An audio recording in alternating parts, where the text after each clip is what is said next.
Okay, well, I think we'll go ahead and get started. A lot of you are here. We're still going to have a lot of people logging in, but I want to get started because we have a lot of content to share today. We want to make sure that you do not miss anything that Builder Stair Supply has provided for you guys. It's going to be a great shop tour. I'm really thrilled that you're here.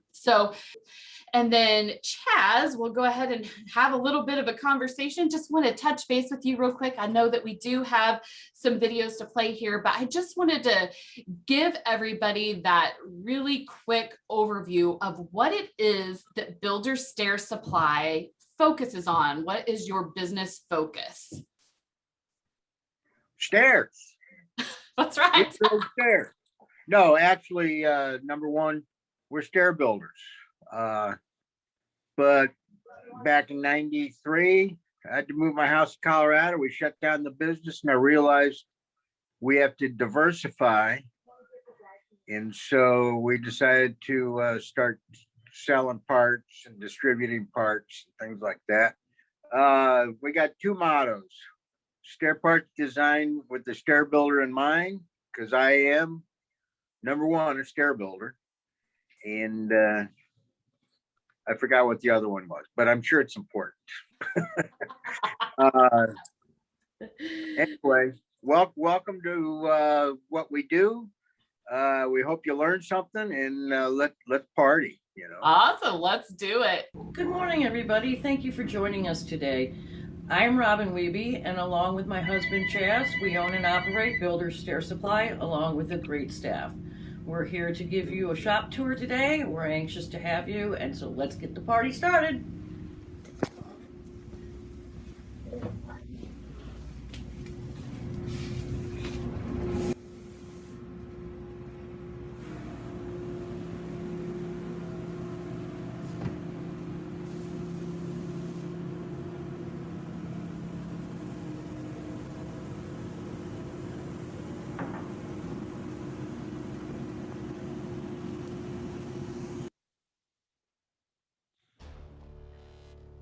Right, so here we're just going to kind of go over the way we glue up all our boards.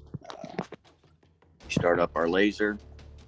We have the laser aligned with the fence so that when we get a rough edged board, we can shave the edge of the board off, get a nice straight line to start cutting our staves. Here I'm just kind of talking thing either into 2.5, 3-inch pieces, because just about any combination of those can be made out of a board with very minimal waste. And they also add up the numbers. If 4 2.5s make a 1x10, 4 3-inch boards make a 1x12, or there's any kind of number you can make risers. So we're going to start up the dust collector. Saws on, and first we're going to set the board. And you can't kind of see me off camera, but I'm lining up the edge of that board with that laser. And that laser represents where the blade is on the saw. So here we'll just get it lined up, push it in, and it will just take a very small sliver off the edge of the board. As you can kind of see it fall into the ground there. Mike will send it back to me, and we'll just start cutting our staves depending on the width of the board, kind of where splits are, knots, etc.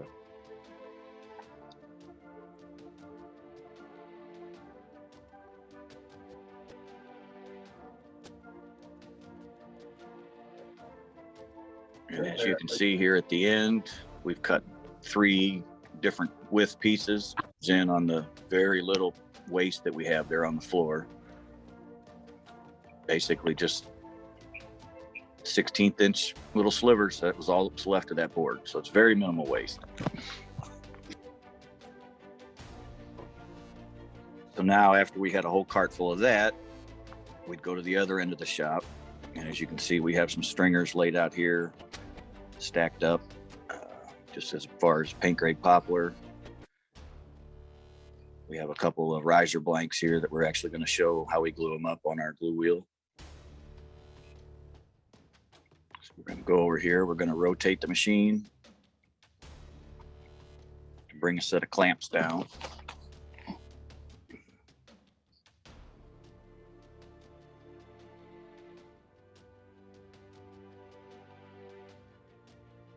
straighten up the clamps, take our piece, make sure they're the right width, move it if we have to.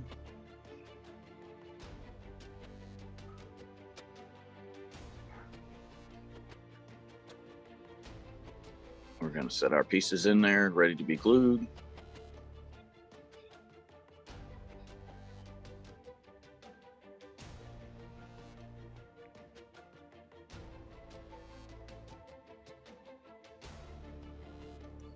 Come back with our glue applicator. It's pretty nifty, just rolls glue on.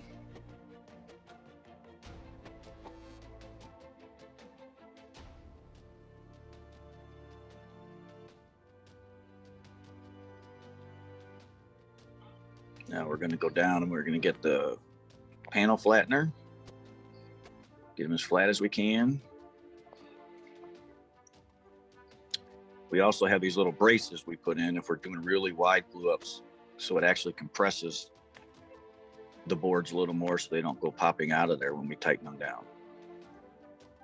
So we'll tighten these down.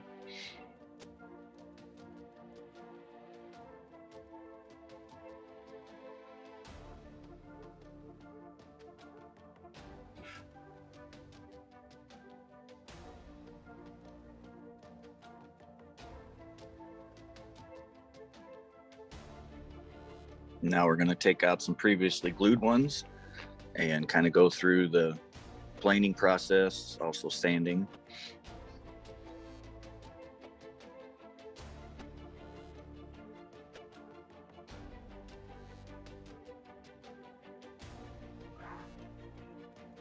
So now Mike's going to check the thickness on it, set up the planer, which is a double-sided surfacing planer, so that we can not smash the board as it goes through. It has spring-loaded fingers that run it over the first head, and then the second head will plane the top of the board.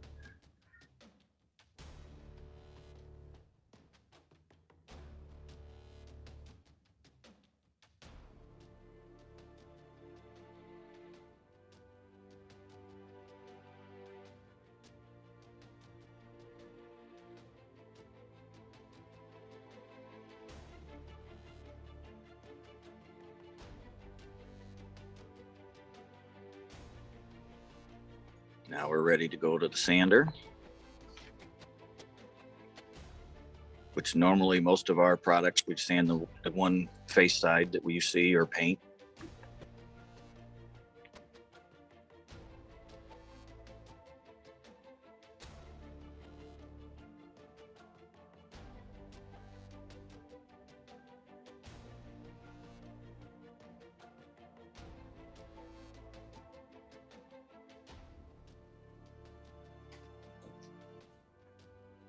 Check the final thickness, and as far as retail, these are ready to go on the shelf.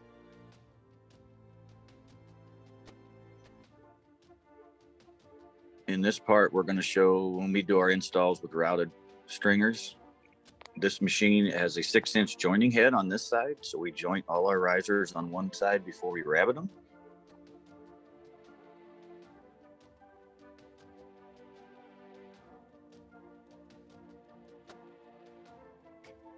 Give it a nice square straight edge.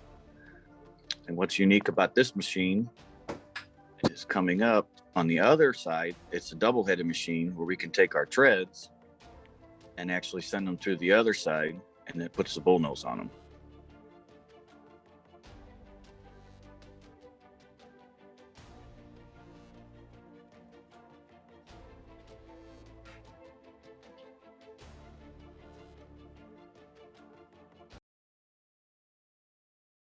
Awesome. So are there any questions for Chaz and his team? Brady's here as well on that process. So Chaz describes that as taking Mother Nature out of the board. So if you have any questions, you can type those in the chat to SMA chat, or you can just simply unmute yourself and ask those. I have a question, Tara. Yes, Doug. So, Chaz, why do you guys make your own treads? Why not buy from a large tread manufacturer? We do. Oh, you do. So you do a little of both. Yeah. but we make all our custom species treads. Okay, Red oak treads we buy in. okay, okay. If they're white oak treads, even poplar treads, we glue it up and make it ourselves. Thank you, thank you. Great Yeah. question, Doug. Thanks. Chaz, what was that weird machine that put the bullnose on it? Never seen anything like that. My favorite machine, that's a Deal 660 lumber joiner. And it's, And you just made a custom head for the bullnose.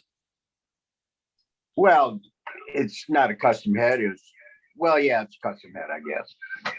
It's an insert, or not an insert, it's a corrugated back molder head is what it is. Yeah. Now, we did make a custom head for doing the 6-inch wide joint, because we can join 6x6 newel post on that thing as well. That was custom made, but it's another story for another time. The machine will only take a 4-inch wide molder head, so we had to adapt the cutter to work on that machine, but it works great. Yeah, it was cool. Bob Chaz, King, you have a question? I do. Chaz, do you ever get a call for anything other than just bullnose treads? Or do you run them on a shaper if people are looking for different profiles? We get smaller radius, on our treads, a lot of contemporary treads with 1/4-inch round over. We just do that with a router. We don't get, as far as production, we don't get that much call for it, at least not yet. But no, we don't have a machine set up. We can do that with a router pretty easy. So Chaz, just to clarify, do you glue up all of your own risers or? Yes. Okay. Great. Yeah, and all our stringer stock. I know a lot of people we'll just take a 1x10 poplar and use that as a stringer. We like gluing up the stock and making it sure it's flat, take the nature of the board out of it, and it's more stable material. Super. Are there any other questions before we move on to the next segment? Okay, I don't see any more chats or hands raised, so we'll go ahead and go on to the next segment.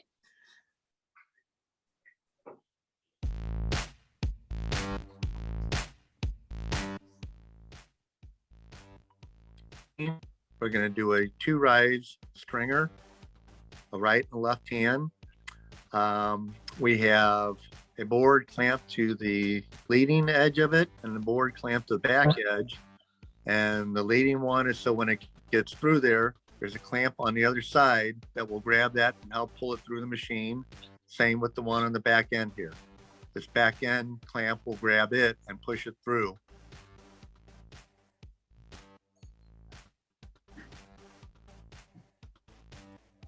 And then we push it in, and there's a register mark in there that we bring it up to start it on.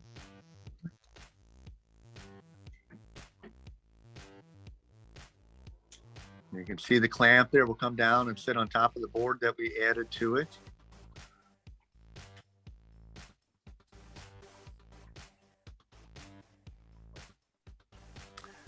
And then here we have the top router and bottom router. And these are magnets for when we just do a right or left hand. You can put magnets in there so that the router only cuts a right or left hand at one time. Then we close up the doors. Then we come over to the keyboard. And we're going to program in the rise, which on this particular one will be 7 3/4. And then we put in the run. On this one will be 10 inches. And then we put in the number of risers, which is going to be 2 on this one.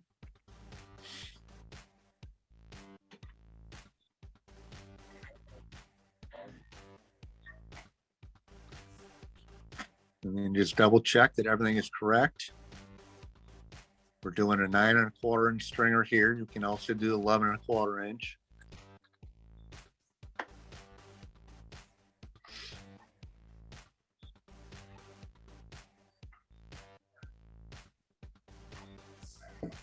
We make sure that everything is correct on there.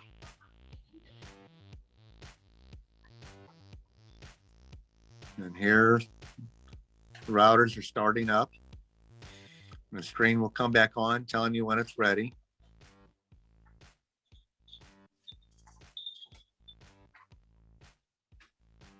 And it shows the screen back there again, and you can kind of double check it. And here's the final screen before it starts routing. And it starts to process. Kind of hard to see in there.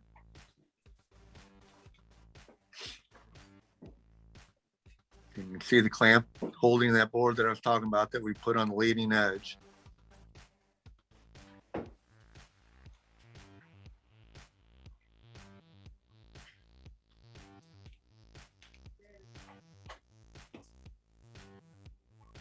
So there's the finished stringers. We take our leading end board off and our back end.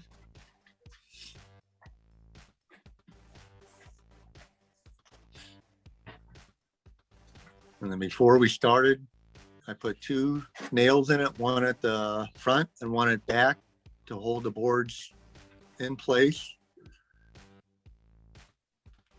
That's what we're doing now, is taking a putty knife to separate them.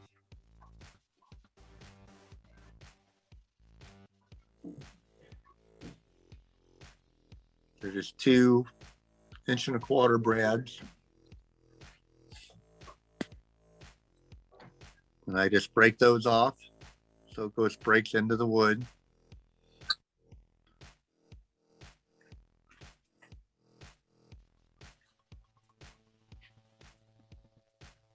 So there's the left hand stringer. There's the right hand.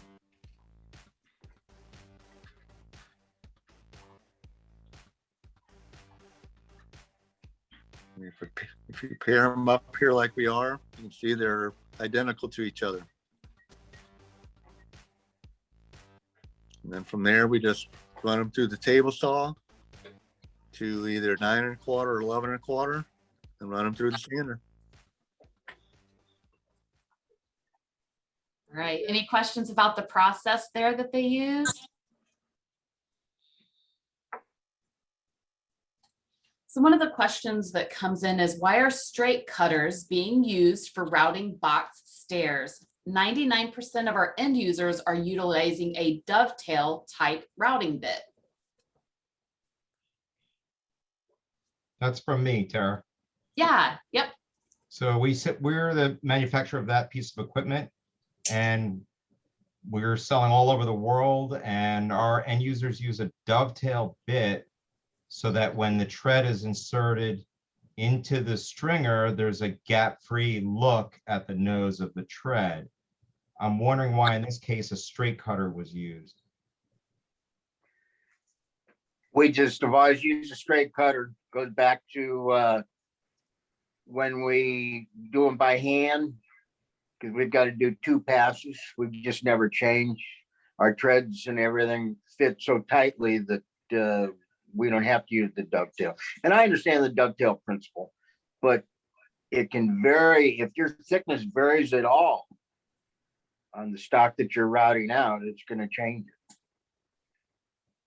Yes. But I understand why Yes. most people dovetail bit. It makes a lot of sense. We Yes, get that. yes, I agree. The opening size changes on a dovetail if your depth of cut is varied. Yeah. We have strategies in place to assist with that. And you can talk to us offline about that, or anyone else can. Yeah. To control that situation. We're happy to help. Yeah. There's an additional benefit to that dovetail cut, because we do them all in the CNC with dovetail.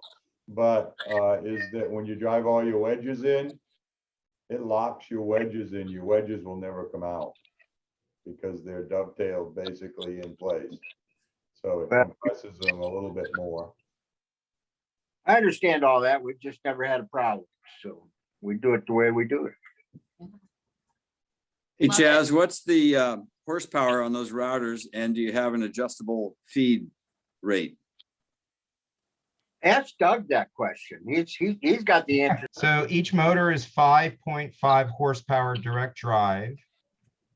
The feed rate, well, let's say the head moving rate is adjustable depending upon what you'd like to set up. Current day, our machine operator would select slow, medium, or high, low, medium, or high for a head moving rate. The feed of the material through the machine is pretty well fixed because we want to cover all weights and sizes of materials. You know, it could vary from a very thin, we have some customers do the 3/4 inch piece of poplar that they're pulling through the machine. Some customers are using 2 pieces of 3-inch oak 12 inches wide they're pulling through the machine. So the feed of the material through the machine is pretty well set, but the movement of the head is optional. You can go slow, medium, or high. Low, medium. or Yeah, high. that's what I'm talking about. Okay, thank you all. We'll move on to the next. All right, so in this, we're just gonna show everybody that's out there in the SMA, they route stringers or they have a stringer routing machine. A lot of people still route them by hand, but they lay them out with a framing square all the way down. The way we do it, we use the jig as the framing square. So we'll start out, we're gonna route an 11 1/4 inch stringer. We made a little jig, 9 1/4 this side, and this reference off the top. It gives you a reference line. So what we'll do, we've already, we've got our mark for our 1 1/4 inch nose.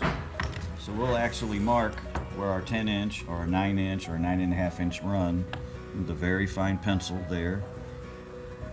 This will be your rise. So we're just gonna do a 7 1/2 10 with that marked on there.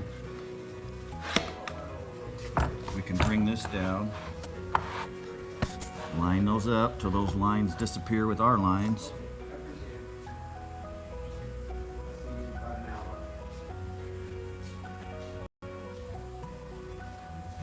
And that's a big key, is using the very fine pencil.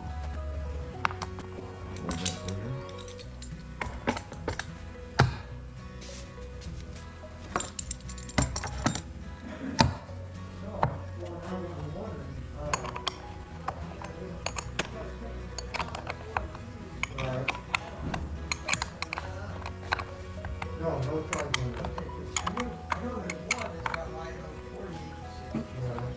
Lock that down. And it should be ready to go. So I'm gonna run a left hand.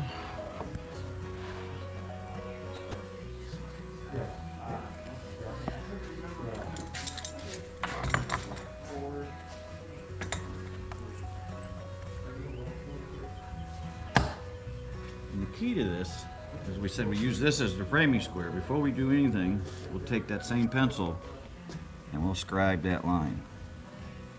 So that when we route this, all we have to do is slide this line to that line and it indexes all the way down.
many you need.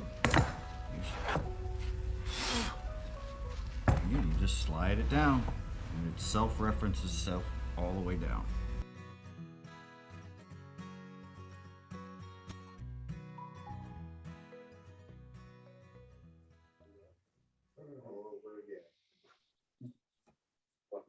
Awesome. Are there any questions about that jig?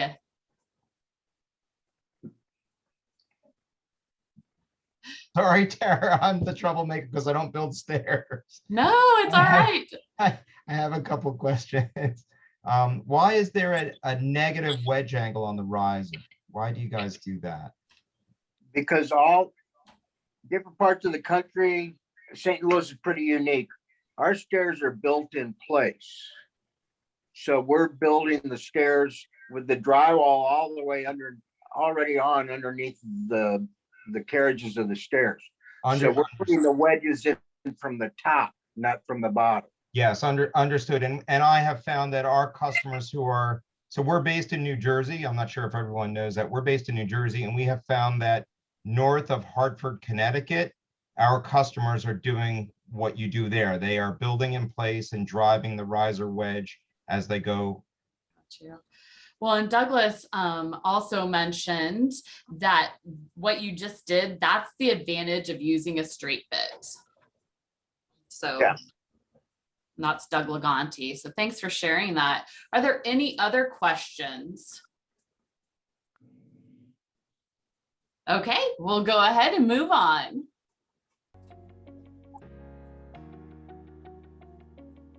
So a few years ago, we used to always cut all our wedges by hand on the table saw, which was very time consuming and dangerous.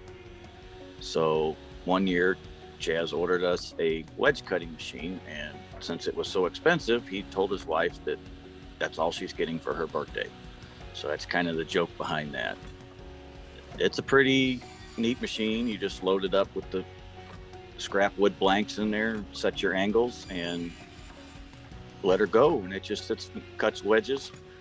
They will fall into a bucket below, and we dump them into huge trash cans. It's a good way to use a lot of our scrap in the shop, leftover 2-3 foot stringers, odds and end pieces around the shop, and turn them into wedges. And it's hands-free, it's perfectly safe. It's a lot better than the way we used to do it.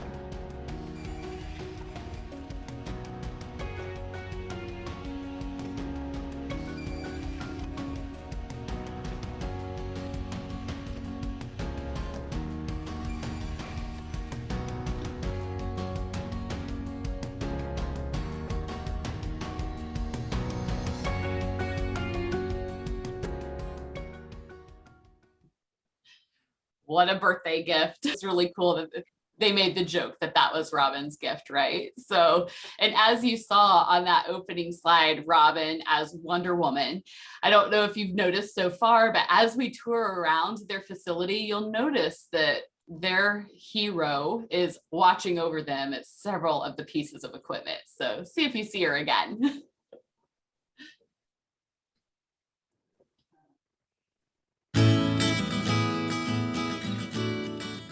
Down this row and the one after this is where we keep the treads and the risers, the more common, your poplar and your oak, to make it easy access. We have it separated by size, with and without tread returns already on them. The poplar risers are all paint grade here with the treads above on the paint grade, and on the flip side is the stain grade. Also on the flip side is where we do the same thing with the white oak and the hickory. And the reason we try to keep it all here is this is the area that I put customers' complete jobs together. And you'll notice there's pallets and they've all got a green label with the customer's name and a little code on the bottom right for the long material. That tells you where at on our linear rack of customers' material, where to find it. The A side, the B side, and 1 through 4, 1 through 5 on the way up, so that anybody can help get the customer's material when, should I not be here out delivering one of our installs or busy with another customer, to where anybody can do it. It's here. Basically how I build those is, of course, stock material. I just gather up the stock material, put on it. Now what needs to be done on production, they'll make the production and then they'll bring it to me. Here's a job right here on a cart, which has the production material along with the production paperwork, letting me know that's all the production for this particular job. So I'll get that and then add it to, because I will have already pulled all the stock parts. So once I have this, I add this to the cart, and then it's done and we're ready to call the customer to come pick up. Now like you said, we try to keep all the linear stuff on the flat rack that's been pulled for customers, and then on the pallets is the smaller stuff. And again, it makes it nice. This is my staging area, and as you can see, like I said, I got the treads and risers there. You'll see this unit we put in here, and all of our rail, different species, different styles, are all laying flat, and above that is the landing tread. And again, able to just come by, pull it out as I'm building a customer's order. Again, right here in my staging area, I've got all the little pieces right here on the wall, from the epoxy, the plugs, to any kind of baluster installation piece, wrenches, everything's right here. And down these aisles behind us is where got stocked the regular, the common box newels, the more common iron, and then above is the wooden balusters, and the next aisle over has the painted wooden balusters. Now, what you're looking at now is the most common iron that we sell. The next one after that is their iron, and again, it's all racked by color and by the part number, high and low, making it again easier. And as you can see down here is more of the wooden balusters. I've got the 1 3/4 inch low and 1 1/4 diameter ones above. And again, all central, right where I can pull it to build the pallets to go.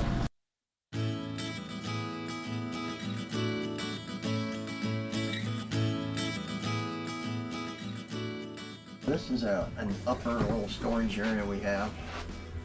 This is where I keep the Anchor-Lok Newel system of chassis.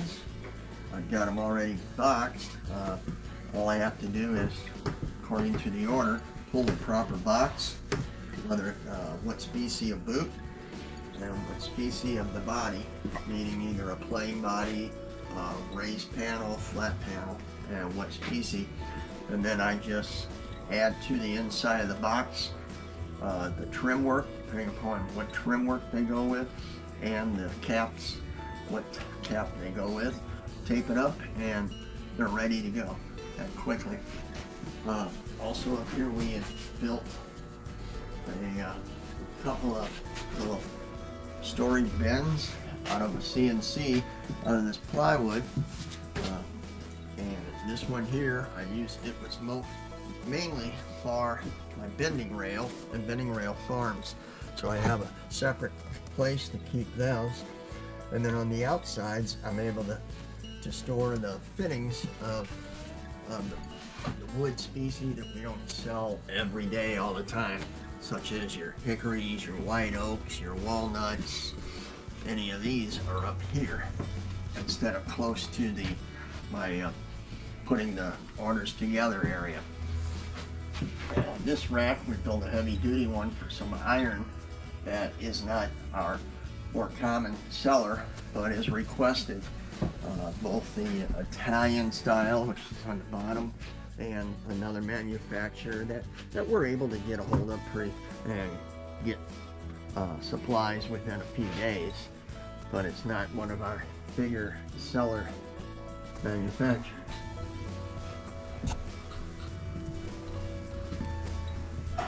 And then the rack there on your left, that we got set up for the shoe rail and the fillet, so that again, it's up here, and because it's not one that I sell every day, you need to have it close by to put together a customer's order.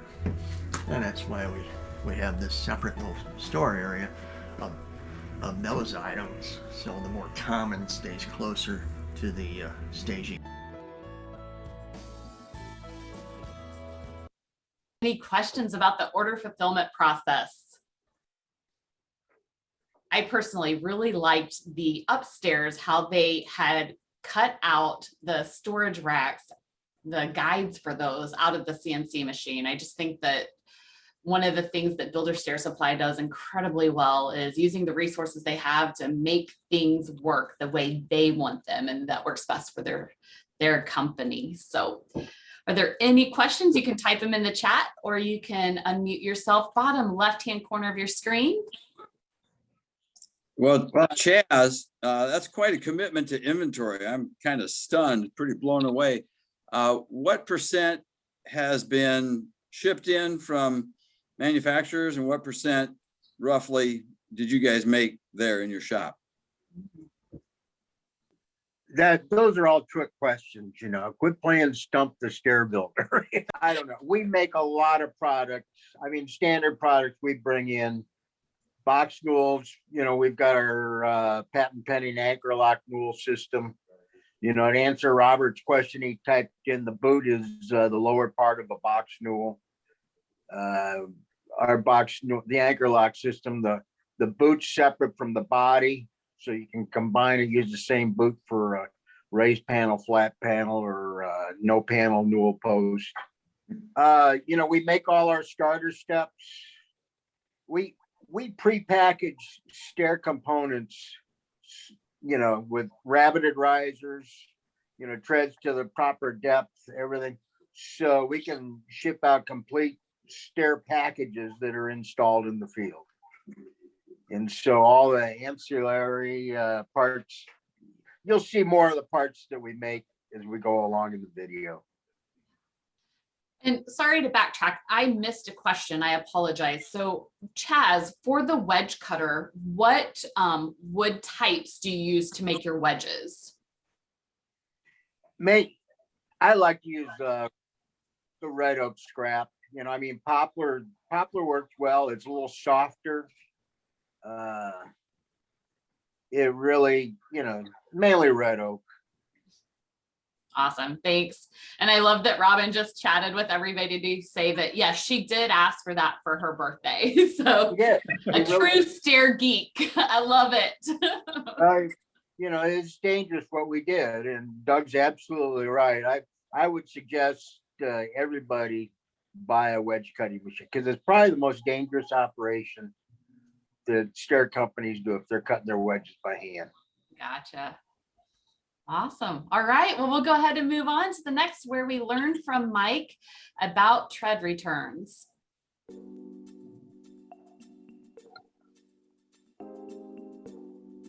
Okay, here we just set our template on the tread itself and mark it off on there. And then we take it over to the bandsaw and we leave about maybe in the 1/8 inch of the line showing. And we kind of scoop the end there. That's the way we do those.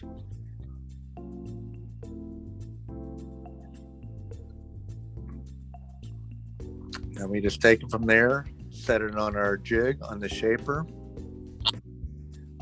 It's just a square shaped blade on the molder head. And there's a lead-in part on there and for safety. And you just run it through there on a bearing. And then it runs around the scoop.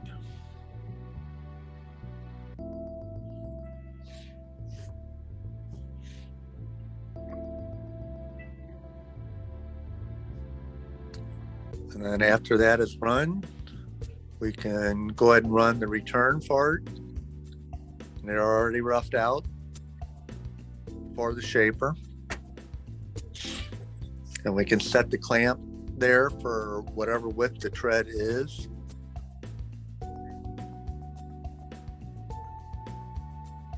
We just clamp it down. And there's a lead-in part there again for safety. And it looks very close on those toggle hold downs, but it's very safe.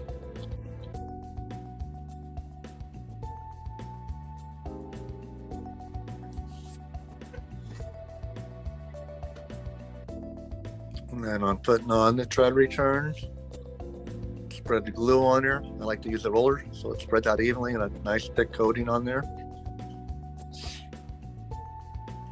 And I set the return on there.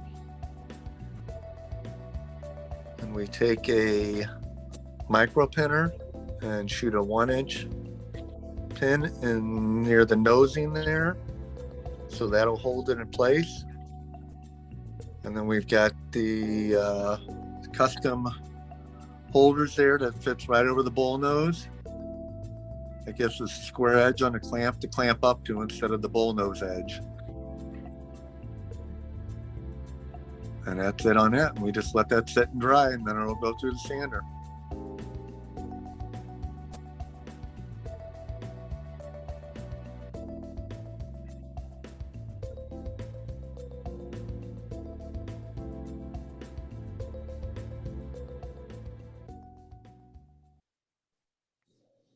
Hey, any questions on that process? Yeah, we found, we cut a 45 with our shaped nosing or for our tread return, just the distance of the radius of the profile. And then we go into the sweep. We found that, well, it used to be a lot of the mitered tread returns, those would open up after time. And we find less opening up of the joint with the slide 45 and then going into the sweep. If we're gluing up, we only glue up tread returns on installs that we do, because we're making sure that the tread is the exact width, because we use a rabbeted riser, things like that. You know, all the other treads, we buy the treads in with tread returns already on them. For us to invest in, you know, we're just not big enough, or we're too frugal to invest in those other machines. Yeah. And by the time that we glue a tread return on, I mean, what, 15 minutes later, it's set enough. We can sand it, machine it. And if you're gluing up 15 treads, you've had them glued up. Great comments. Thank you. Anyone else? Okay, we're going to go ahead and go on to the next one.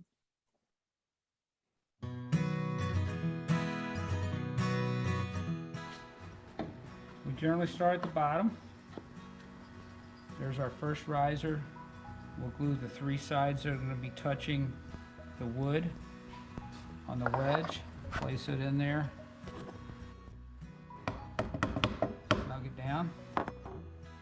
And I put 1 nail right through here to hold that wedge until the glue sets up. That allows me to continue assembly. Once I have the tread cut to fit, slip it in there. Make sure it's snugged up in the route. I'll glue the 3 sides of this wedge. These wedges for the treads and risers are all the same wedge. Put that in there. From the top side, I can pull that in there. Then I'll put 1 nail through here to hold that wedge.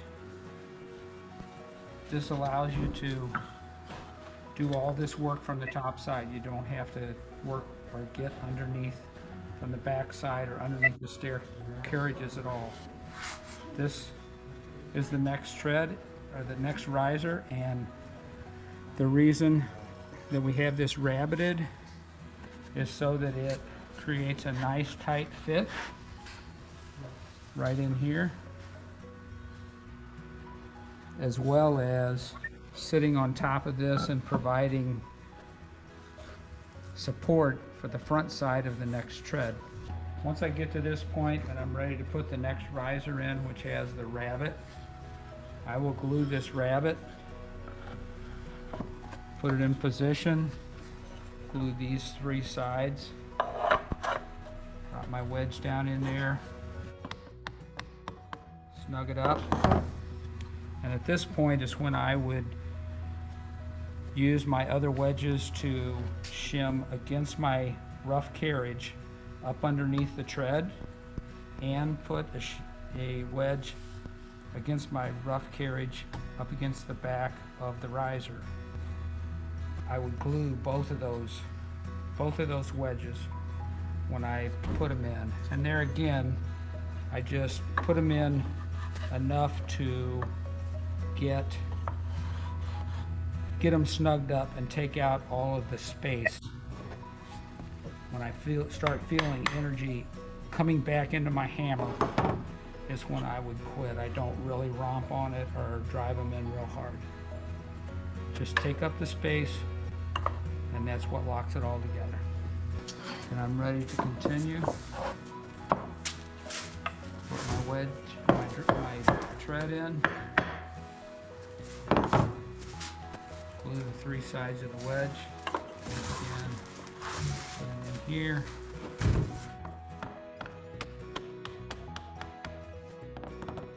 I don't hit these real hard and drive them real hard. I just want to take up all that space, really until I feel the energy start coming back through the hammer is enough. And that's pretty well it.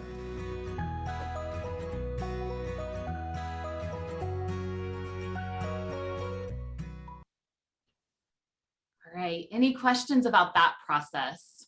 One of the things I really appreciate that Mark said in there is that feeling that energy coming back through the hammer and not just wailing away on those wedges. So I thought that was really something poignant to point out. If there are any questions, you can type them in the chat. If not, we'll go on. Hey, Chaz. Yeah. That's an interesting way to do it. The builders, the contractors that are framing those up, you got to have pretty careful coordination with them. We don't allow them to. Oh, you frame them The yourself. We do the rough-ins on the. Got it. Makes a lot. They don't know where to set the carriages for roll post offsets. They don't know a damn thing. So we do the rough-in or we don't do the stairs. It's that simple. Makes more sense. Thank you. Gotcha. Good clarification. Great. How do you address the getting the top tread and riser in your in the box there? Well, it's really not that hard. You just use a pry bar. You set the wedges close to where they need to be. You can take your pry bar and put it next to the tread wedge underneath off of the carriage, drive it in. We always have a 1/2 inch gap between the header at the top and the back of the riser, which that 1/2 inch gap is the same, say you have a stair that's open on the right hand side, and then you have a balcony area, that's where that drywall goes. Your riser always lines up with the drywall, on the wall that's, if you have handrail going to the back. So it's just a matter of putting the wedges in the right place. We'll nail wedges to the header and then just slide wedges down and glue them in place. The last one's a little tricky, but it's not that bad. You need that gap, that 1/2 inch gap to finish it up.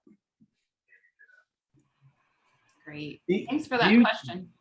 Do you do all build on sites, or do you do any pre-builts out of the shop?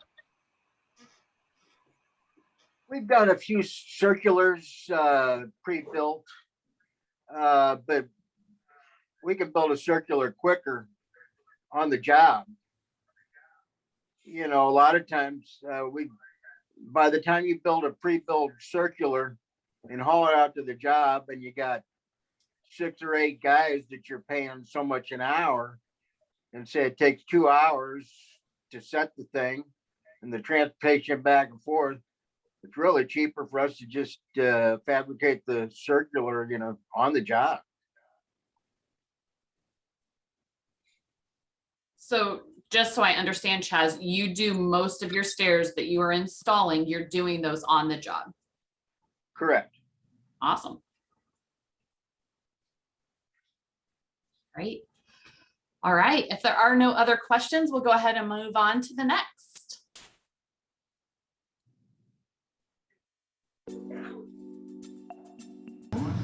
So this is just going to show some of our hold downs for our CNC machine that we had to engineer to fit our capacities and what we need to make as far as our box newel components.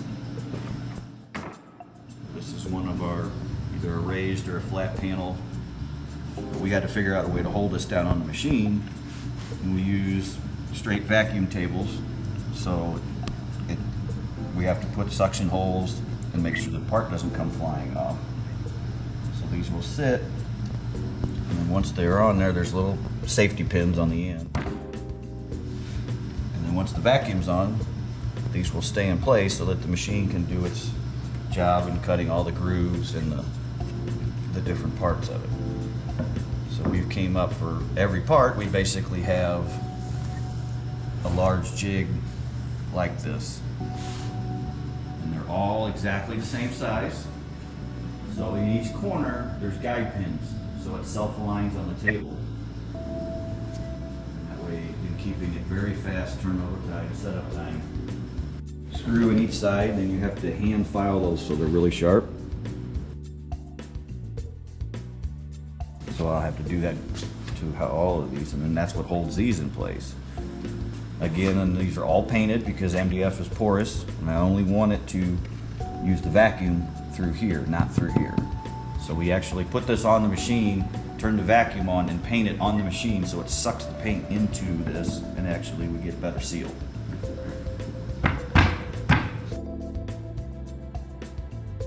Show a couple more of our jigs for our hold downs. Like this is for our 4091 boots that we make on the CNC. This was a more of a custom newel that we had to design where people wanted a flat panel, but they wanted a small flat panel on either 2 or 3 sides of the newel. So we had to engineer how to do this in stepped to where that piece would lock on there and not come flying off of the machine. Still be able to be vacuumed down. Got this one that we showed for the raised panels. Got several different ones.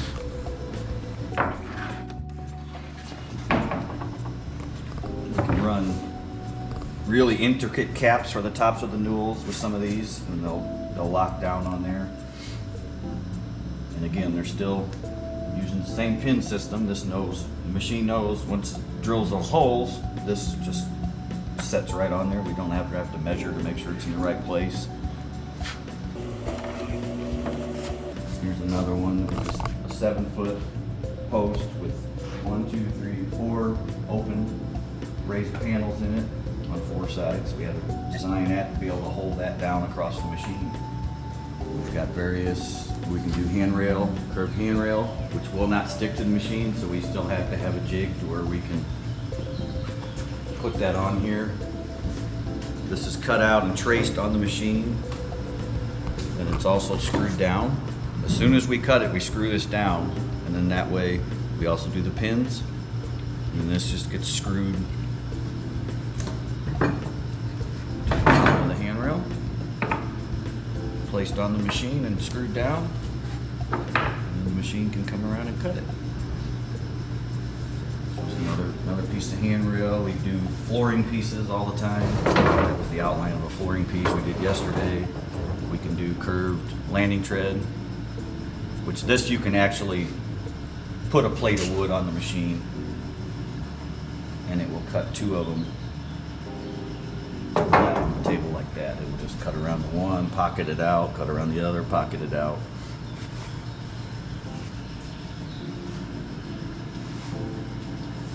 So here we're gonna do a run of our box newel boots for the 2091. This is gonna be the end product. So there's the beginning, there's our drawing we came up with, which is actually the drawing done on top of the drawing of the jig. So we'll open up the code for it. Put that in the machine. That uploads, we'll touch back the pump.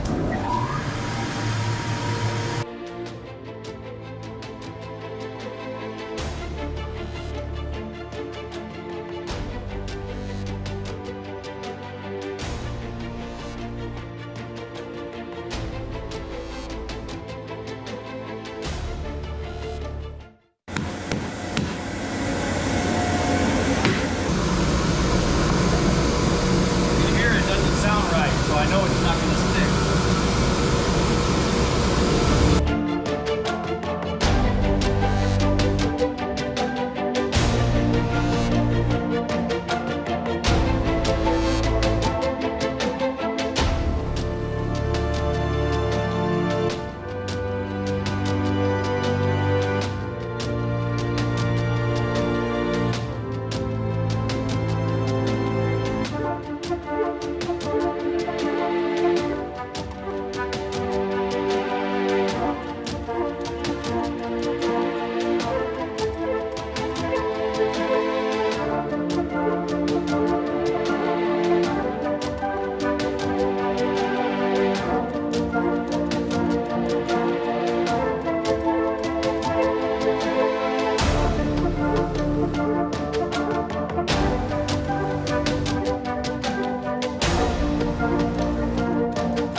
Parts are ran. On the bottom of them, perfectly square. They're all machined. Leave a little onion skin in the middle so they don't come flying off the machine. And we're ready to be glued together.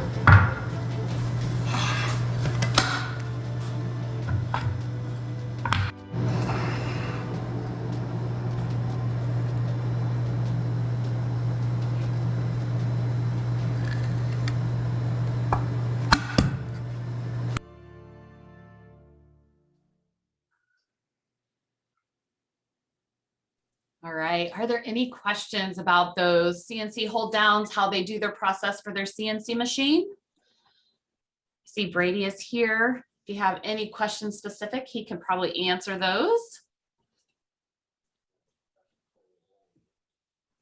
All right, we'll go ahead and move on to the next one, gluing up box newels.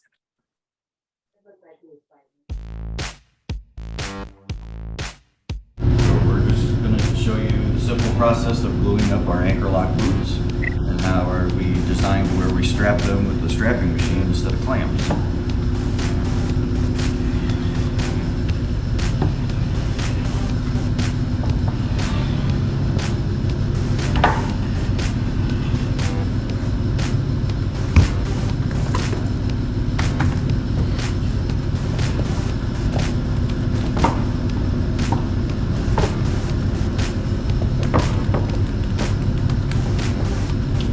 Webs in for the steel rods, just so we know they're already in there when we sand them. Helps to keep them a little square. What's nice with this joint, the tighter you clamp it, the more square it actually gets. We leave this side off because we do all our connections when we install these from the inside. Leave that one down just a little bit because we square these up at the top.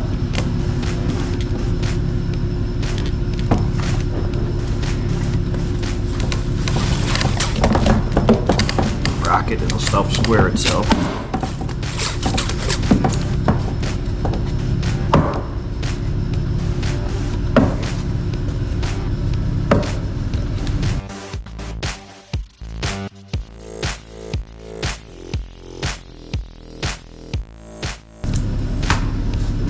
Take it over here to the strapping machine.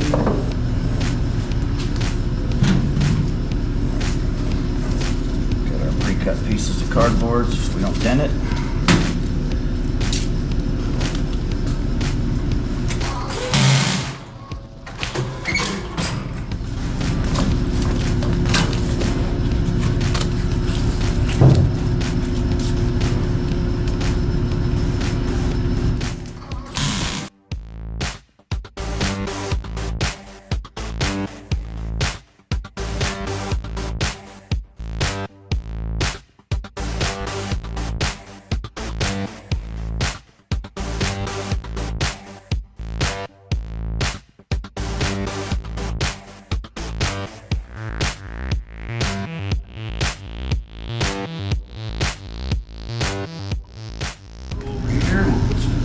Wedges on both sides.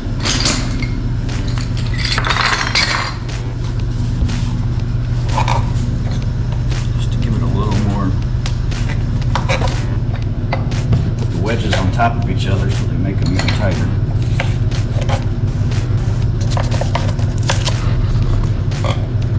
See the glue will start coming out.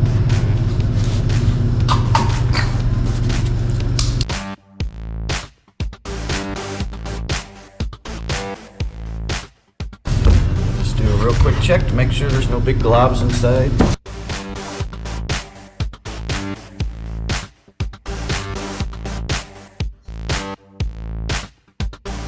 Let her dry.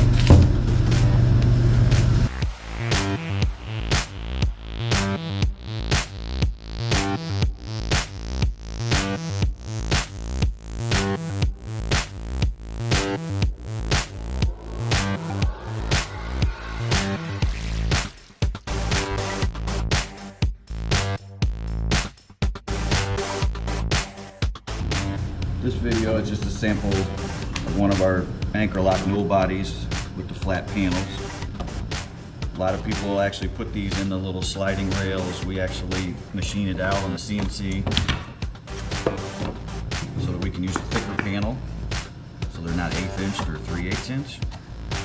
It just makes the overall product a little bit stouter. What we've also designed with this whole newel is a way to keep those panels in, and they actually do kind of float, so they're not nailed in. We used a delayed spring that we came up with, which is PVC. So once we get this glued, then we'll actually take these, we just use some tape, a little dot of hot melt glue, put one,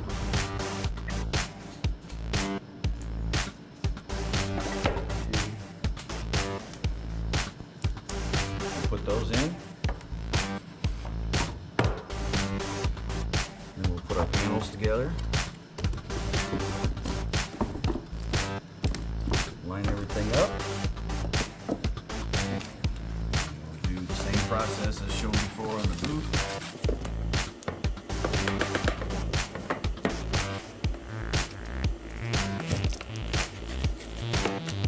We'll be ready to go. The strapping machine to be tightened down. And within generally 10 to 15 minutes, you'll hear these start to go pop, pop, pop. Those will open up and we'll press all these panels up tight. On the boot, we start wrapping it with the shrink wrap.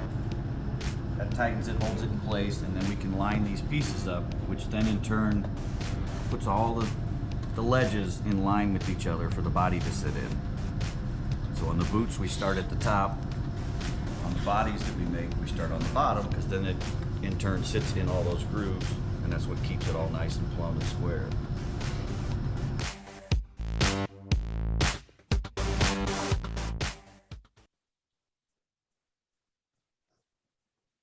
All right, any questions about how they do those box newels, and then also that spring that they came up with? One of the questions we have is, do the PVC pieces remain inside?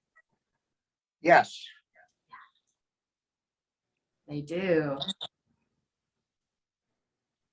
Those PVC pieces, if I understand correctly, Chaz, correct me if I'm wrong, but those are what help hold those panel pieces into place, and that's their purpose. It holds the panels in place, but the panels can still float with expansion and contraction. You don't want to glue a panel in place.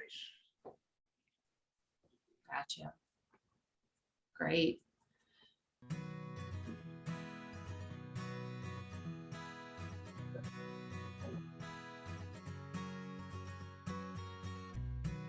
So here we have a jig set up on a miter saw, and we have it set to 22.5 degrees.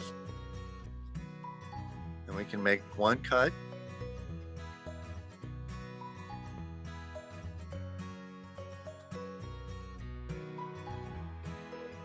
And we set it on the angle there. Make the same 22.5 degree cut. So now we've got a 22.5 degree angle cut on each end of the handrail.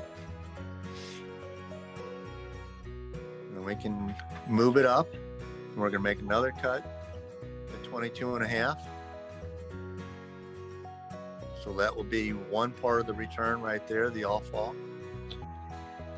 We set that aside. Flip the board around, cut another 22.5. And that'll be the angle for the other end of the 22.5 degree.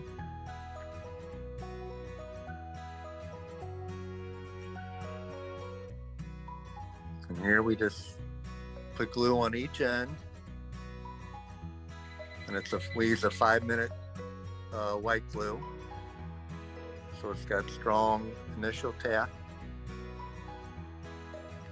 Kind of rub them together so the pieces come together on a clean miter. And you just hold it for 10-15 seconds or so, and it'll stay in place.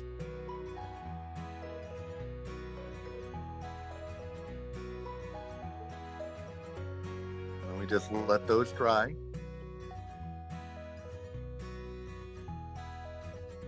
That's a 22.5 degree angle there. There's one finished and one unapplied. And then we come back when they're dry and cut another 22.5 degree. Okay, so we have a rail here. We got to cut a 22.5 degree angle there. We have 2 little fillers for each side so we don't have to move the fence back and forth. So we set those up. Slide it up to it. And go ahead and make the cut.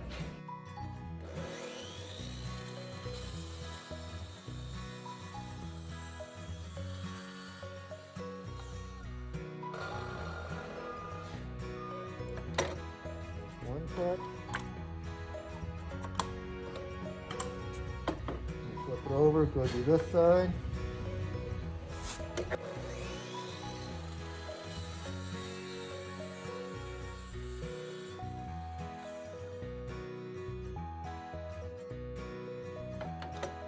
That's the finished cut, ready to go out the door.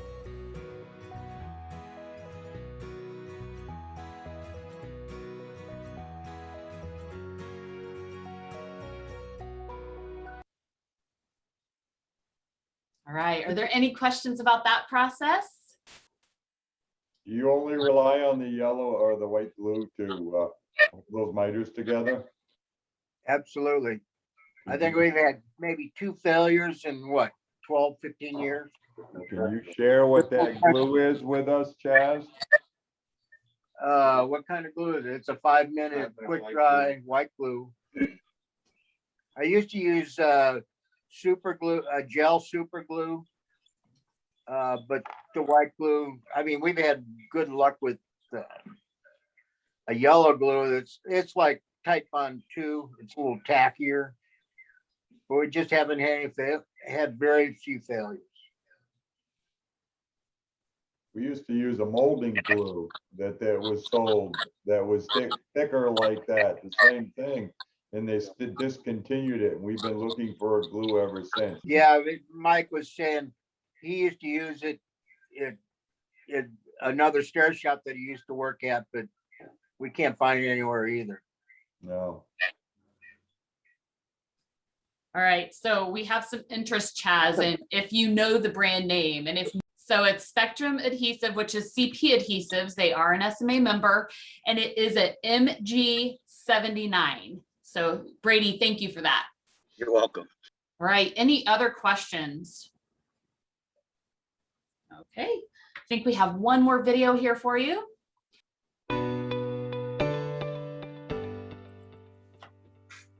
What I'm doing is I'm cutting the trim mold to go around box newel bases and on top of box newel boots, things like that. So I do this cut.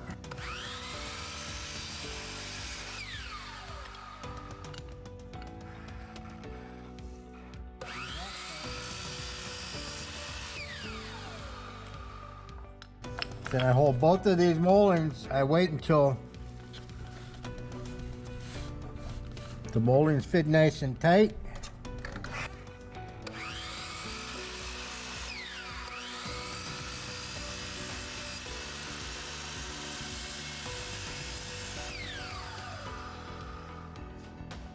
I do that again.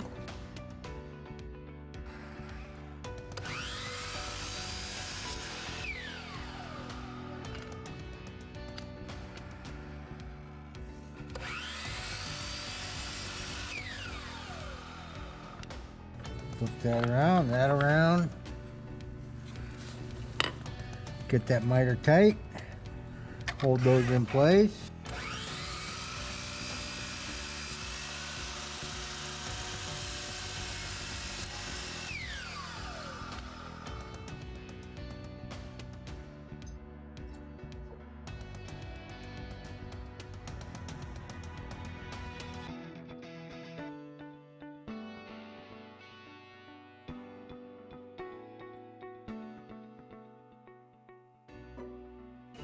This is a quick jig. I just made it in 5 minutes.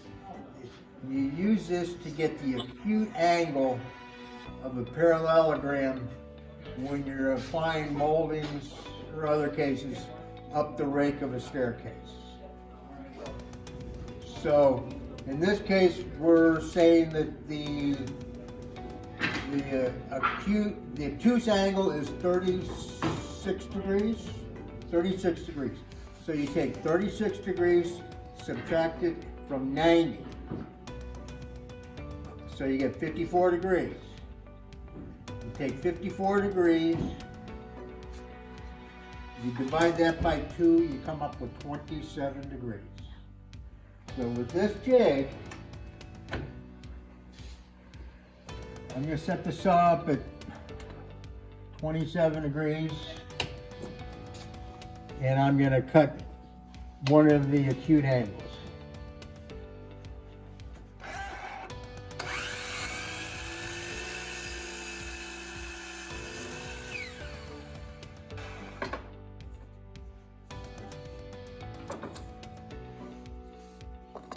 Put the saw over here.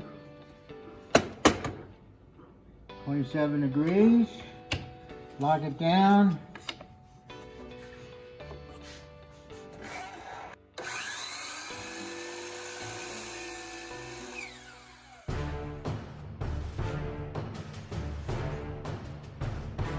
Here's your tree.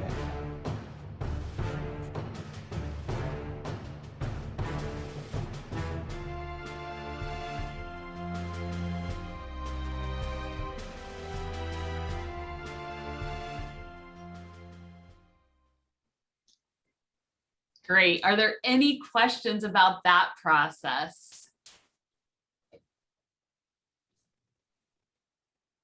One of the questions, Chaz, is it legal for a mountain man to operate a miter saw? It's not. I break the law every day. Awesome. I love it, Brad. Thank you for that.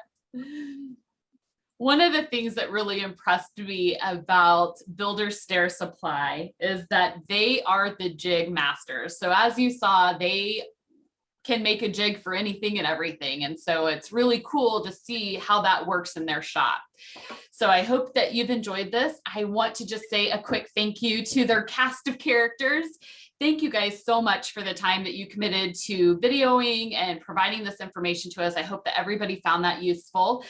One person not here that was a huge help when we were on scene was Di. And I just want to give a shout out to Di. She is a fantastic member of their office team. So thank you guys so much for all of your work on this.